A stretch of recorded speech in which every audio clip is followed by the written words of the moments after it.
Ben nece yerine yetirmeyeyim senin zakazını.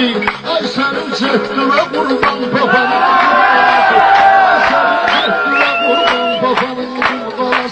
Bəzisi paxıllıqla qaşır mənim sorağımdan. Heç zaman bir bəklik görməyiblər ayağımdan. Nə qədər şirvan gəldi oğradılar qabağımdan. Tabi o aydın xırdalan babanın gülbalası. Tabi o aydın xırdalan babanın gülbalası.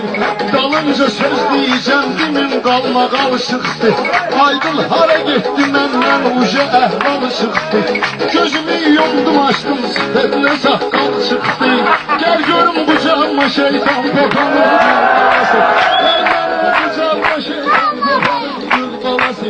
Göz dolan kafe restoran babanın gülbalası. Kapalı edilip senin can babanın gülbalası.